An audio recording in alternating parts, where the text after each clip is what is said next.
I don't want my young children indoctrinated with dangerous ideas. And as time marches on, I trust public education less and less. I know that you have strong thoughts on the danger of the devouring Oedipal mother who harms her child by protecting them. And that's certainly not what I aspire to. I wonder if, in spite of your idea that kids need to become tough and learn to slay dragons, if you have anything good to say about the idea of homeschooling. Well, I don't have anything bad to say about it. I do know that the Quebec government has recently taken moves to make it much more difficult for people to homeschool their children. And it's not like 5 years, 15 years ago, I would have presumed that the vast majority of people who were homeschooling their children were to be viewed with skepticism initially. I'm not so sure about that anymore. For example, I was sent a poster today. Someone sent me this link that they found in a local junior high school, and one of the media pieces that were recommended on this poster was a movie called Hedwig and the Angry Inch. Now, I thought that was a terrible movie, even though I'm perfectly capable of enjoying bizarre movies. But so it's a bizarre movie, that's for sure, but I also thought it was a terrible, bitter movie. Terrible and bitter. Those are separate. A movie can be bitter and be quite great, but it was a terrible movie and it was a bitter movie. But I can tell you one bloody thing about that movie. It's not required viewing for 12-year-old kids. That's for sure. So I think you have increasing reason to be skeptical of the public education system. I also looked at the Elementary Teachers Federation of Ontario's guidelines for education from kindergarten to grade 8, and what that is in essence, and I think I will do a video about it in the relatively near future, is a blueprint for transforming children into social justice warriors. It basically says that. It's like you don't have to be a conspiracy theory to read that. I mean, we have social justice tribunals in Ontario.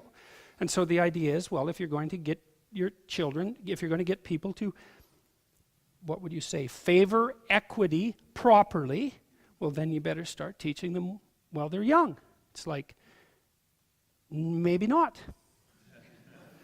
So now, you ask that question properly, because you say, well, the terrible education system, the wonderful mother homeschooling, right? That's the danger. It's like, no, because it might not be the wonderful mother homeschooling. It might be the pathological mother using the pathology of the education system as an excuse to get her talons into her children, right? Because that's certainly equally possible, or perhaps even more possible, because at least in the public education system, there's some necessity for consensus.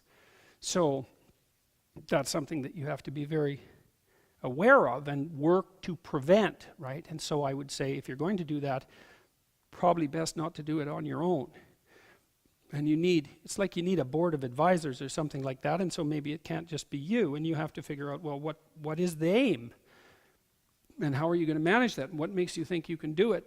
Even if it's being done badly publicly, what makes you think you could do it better? I mean, my general advice is, and people have asked me this, in fact, I had a conversation with the guy who was tiling my backyard this morning about something his son had said to him that he was taught at school recently, which really made the tiler, who had come from a rather authoritarian country, step back on his heels and think, I'm not so sure I should be sending my kid to public school anymore, and maybe I shouldn't be living in Toronto even.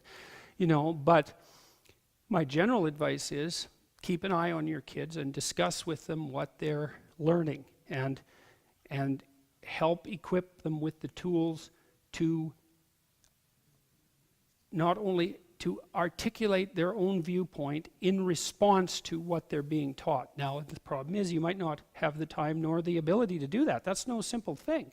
And increasingly, if you're unwilling to have your children participate in what is increasingly indoctrination and not education, thanks to, in no small part, to the Ontario Institute of the Studies on Education, which is an institution that I particularly despise, because I think that almost all it does now is produce indoctrinators of children.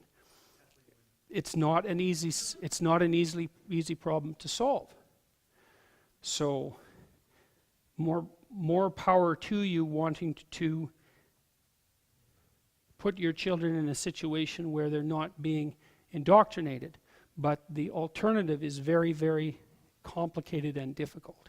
So, yeah.